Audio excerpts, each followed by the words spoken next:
வணக்கம். இன்றைய வகுப்பு தேர்வுக்கு தயாராதல் எப்படி என்பதில் உள்ள 22வது பிரிவு. இந்த பகுதி யுபிஎஸ்சி மற்றும் டிஎன்பிஎஸ்சி மற்றும் +2 பாடப்பகுதியாக உள்ள தமிழ் பகுதியிலிருந்து எடுக்கப்பட்டிருக்கு. இதனுடைய வினா பகுதி மெய்ப்பாட்டியல் சார்ந்தது.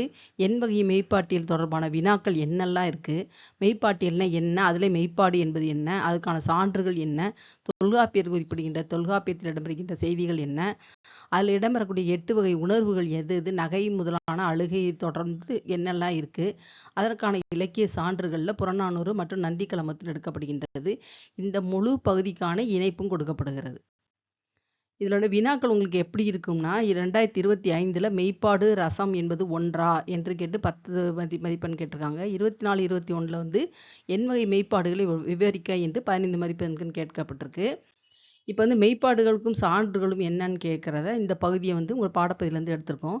எண் வகை மெய்ப்பாட்டியல் என்பது என்ன? தொல்காப்பியர் சொல்கின்ற செய்திகள் என்ன? நகை அழுகை குறித்த செய்திகள் என்ன?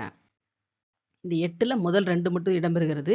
தொல்காப்பிய பொருளதிகாரத்தை மெய்ப்பாட்டியலில் இடம்பெறுகின்ற இந்த முதல் இலக்கண நூலாக இது சொல்லுகின்ற செய்தி என்னென்ன?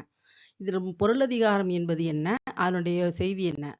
அதுக்கு மெய்ப்பாடு என்பது உணர்வுகளின் வெளிப்பாடாக அமைகிறது என்ற செய்தியில் இடம்பெறுகிறது. அதுக்கு அடுத்து 8 வகை உணர்வுகளும் 8 வகைக்கான பொருளும் கொடுக்கப்படுகிறது.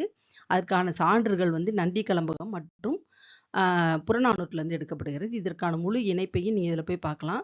உணர்வுகள் எப்படி இருக்க வேண்டும், உணர்வுகளுக்கான இலக்கிய சான்றுகள் என்ன என்பதை இந்த இணைப்பின் வழியாக முழு பாடத்தையும் புரிந்து கொள்ளலாம்.